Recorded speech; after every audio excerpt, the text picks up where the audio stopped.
everybody, I told you you'd see me on my second video and here it is. I'm mad excited. It's my first video about 2021 and yes, and so video 2, bam, so you're welcome. And I had to change that shirt. Anyway, welcome again. That shirt was weird. What's up with all that neck showing? Back to Mama Africa. Today we're talking about Africa in 2021 and I'm really mad tired. I am the epitome of an African woman. No, like seriously, I really love Africa. I'm like one of those very patriotic people, and so I'm quite interested to see what's happening, what's in store for my country people, my land people, my motherland in 2021. And so let's get down to it, right? 1. We're getting an African passport, as in, do you know how I have been envious of the EU passports for my entire time since I started knowing about passports? I'm just like, why can't Africa have something, you know, some black and gold, I don't know, some Wakanda made looking passport, you know, to take us around the country, and it's finally happening. What do you know? The African Union, working together with the African Continental Free Trade Area. That's it. Long words. They've been working on this program from 2016 and it's basically the vision for Africa for 2063. And what this entails is that they want an integration where countries can travel, you know, Africans can travel freely within Africa, and probably you wouldn't need your country's passport when you're traveling around the world. Who knows? But then this passport will come in place in 2021. It's a program that was started in 2016, but it has been faced by delays. You know, everything in Africa takes time. Everything in Africa takes time because, you know, Hakuna Raka, there's no hurry in Africa. You've heard that phrase before. Anyway, so it's currently only available to the leaders of African Union, presidents and diplomats, but soon I suspect in 2021 they'll be rolling it out to other people. So look out for it, and I'm excited about that. So what's in store for number 2? And as I told you in my first video, there are like some, you know, vaccines coming out, and the world has gotten their vaccines in Europe and the USA.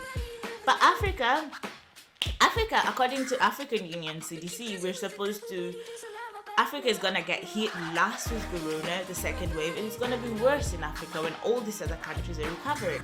That being said, China is in to come and rescue us, you know. They'll be getting us those vaccines and stuff. And this is because China is building a COVID-19 distribution pipeline in Africa, and it includes a cold chain bridge in Shenzhen, is it Shenzhen? Around in Ethiopia as well, Addis Ababa, and in Cairo in Egypt. And this is gonna be really awesome for Africans because we don't have a vaccine, man. People be dying and the number of cases are rising. So I'm really stoked about this. They're the only people delivering vaccines to Africa currently. We don't have any other parts of the world delivering vaccines to us. This is a good thing. You know, we do get the vaccines, but it's also, I feel like it gives China more power within Africa because we already owe these people a lot of money in regards to the debts we owe people, and I'm about to get to that. The EU and the AU on the 7th of December, they made this agreement where they're going to be working together henceforth to curb other future pandemics or epidemics. And the EU donated like $6 billion, I stand to be corrected, $6 billion in this partnership for disease control. And so this is good news. It means Africa is getting on the maps where we don't have to wait 10 years. But still, this relationship between China and Africa, the EU and the US should be very careful because it's not gonna end well. Hashtag 3. So, what's happening in Africa in 2021? Omba, omba, omba. That just came up in my mind. The Swahili people will tell you Omba is praying, or you can actually call it borrowing.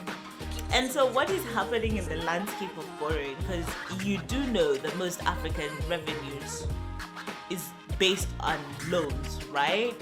So what's happening in the loan scenario is that the borrowing from China is gonna stop.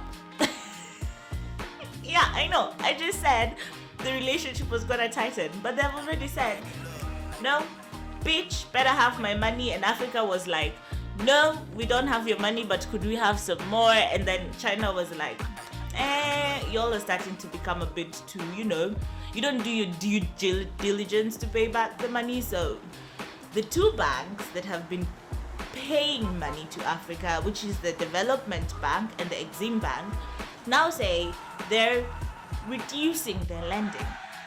By the way, did you know that that Kenya's 72% of Kenya's debt belongs to China, as in it's China's debt? I was mind blown. It's mind-boggling how you could borrow so much money from a country. No, the bad thing about Africans is that we keep borrowing. But then if you sit down, we are a self-sufficient continent. We could block ourselves and build walls. I'm not advocating for that. I'm not like a Trump. Nah, I'm not all about that. But in case we were told every continent had to build its walls, do you know Africa would survive? It would be very survivable.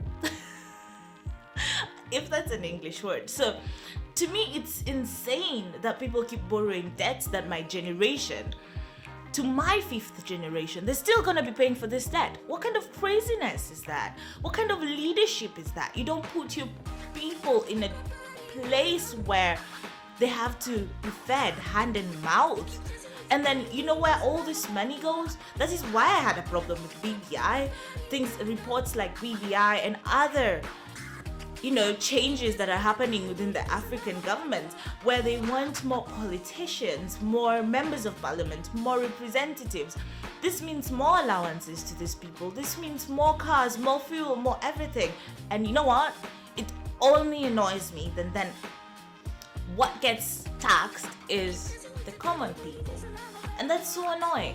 And one of my all-time greatest presidents, he's called Thomas Sankara, and he said that debt is a cleverly managed reconquest of Africa. And this is so clear to me with what China is doing. And I'm happy they're stopping. They're like, we're no longer giving you guys debts, because I'm like, I don't want no more. Just keep it. We have other ways of partnering now, I can provide the resources, you provide the work. We don't have to borrow money. There has to be other partnership ways that we could, because we could fucking lose our sovereignty, people. Like, these countries that in 2020 owed Kenya so much money, Angola, Ethiopia, Zambia, Kenya. Oh my God. It's sad. Omba. Do you know, kuomba ni harusi, kulipa ni matanga. That's a saying from my people, that borrowing money is normally very easy, and returning it is like a burial. It's like a funeral, because now it's your time to remove money from your pockets and give it away. And that's what you get, Africa. That's what we get in 2021. China stopping to giving us their money, and to that I say kudos, because then we find other ways of supporting ourselves. Number 3, 4. So this is more in the sad note, and that's because the World Bank predicts extreme poverty and depressed economies in Africa. And this is because when the COVID struck, it struck in the whole world, and there had been, the Global Economic Prospects Report had reported that there might be a lot of economic downfall globally. But this didn't happen. Why didn't this happen? Because the huge economies, countries like America and Europe, they already got their shit together. So the economy, they were able to, their resilience is high. I'll explain. They have the money and the equipment, and they were able to support their people. So the global economy didn't go down per se. But what happened was South Africa and Nigeria, which are the two largest economies in Africa, they saw an output fall sharply from 2020's agricultural economic growth, and that was due to corona. Nobody was working. Nigeria, for example, it's known to produce a lot of oil, and that they were not able to do that this in 2020. They're not able to produce as much oil, or at least sell as much oil, because the world was under lockdown. Actually, corona, it said, pushed Africa back a decade in terms of how people are going to be poor, like the number of poverty levels or the number of poor people. We've been taken back 10 years back in 2021 because of COVID. So this is frustrating. There has to be ways, governments in Africa have to find ways to be more resilient. We learned something in my class. It was about resilience and vulnerability of a country, and that's controlled by a country is vulnerable if, in case of something happening, how is the country survival rate? How are they going to be able to be affected, or how many people will be affected, or things like that. And so the vulnerability of Africa is so high because there's so many semi-arid places, there's so many deserts. And so during COVID, when agriculture and all these other things are not happening and people are not exporting and importing stuff, what was happening is people were just continuing to grow poorer and poorer. Though the economy is expected to expand, it's only expected to expand 4%. It's insane. Y'all have to go and read this shit. You have to go and read the Global Economic Prospect Report, because in this report, it will just show you how the world COVID will make the world so imbalanced. What's the last thing I want to look at? I want to look at letters from Africa. This is something that is I read from online, and that just basically letters from what will be happening. So in 2020 and 2019, Africa was on the map, with Black Panther. Rest in peace. But then we were there with Black Panther, and then we had Beyonce with Lion King, and and that involved a lot of West African artists and South African artists. I remember East Africans were really mad about it. There was no one East African representation. That tells you a lot about what you need to do. But in 2020, apparently, the song that put Africa on the map was Jerusalem, and I'm really mad psyched about that song. You could see how far the song had spread throughout the globe, and I still don't know how to dance the dance challenge properly, but I have to. And so in 2020 and 2019, there have been very good, things coming out of Africa, and that's not gonna change. We had Burna Boy being produced by P. Diddy. That was sick. Do you know how?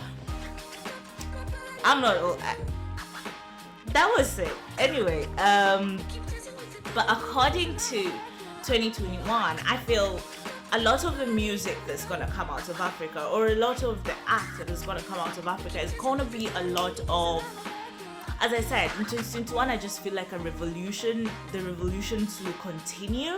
And so I feel like most of the songs will come out of a place of pain because of Corona and what has happened.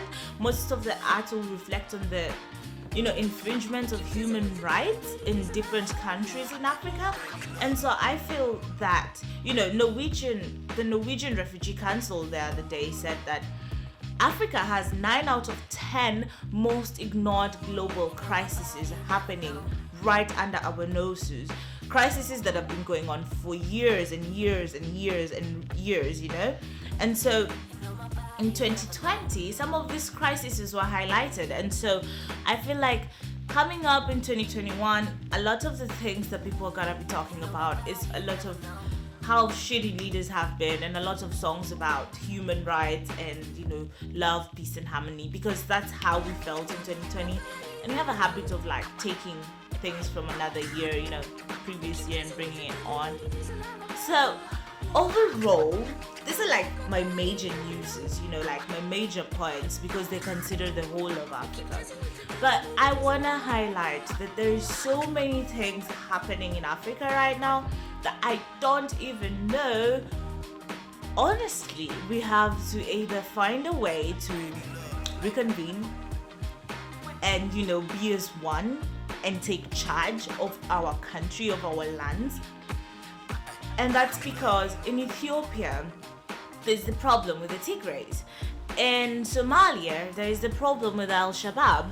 And in Somalia and Kenya, a relationship that has been there for quite some time, since I was born, apparently is about to deteriorate because we're apparently supporting the wrong president, I guess. And there's that tension. And what you don't know is if the East African bloc becomes unstable, terrorists are gonna play. They're gonna come back. And one of the reasons they've been able to stay away is because of the strength we have as a people, the strength we have between Kenyans and Somalians, the strength we have between Ethiopians and South Sudan, the strength we have between Egypt and Ethiopia, and, you know, what is happening in East Africa, I feel like it's shambles with the bridge, you know, the dam, and with the president in Somalia. So I pray that we come as one, because that's the only thing that's gonna save us. Otherwise, look out for your neighbor and love everybody, because, as I say, beauty lies in the eyes of the beholder, and this beauty here thinks everything is amazing and beautiful. And what's the hassle for? What's the hassle for, right? Live in the moment, enjoy the moment, and I hope to see you in my next video. So, peace out.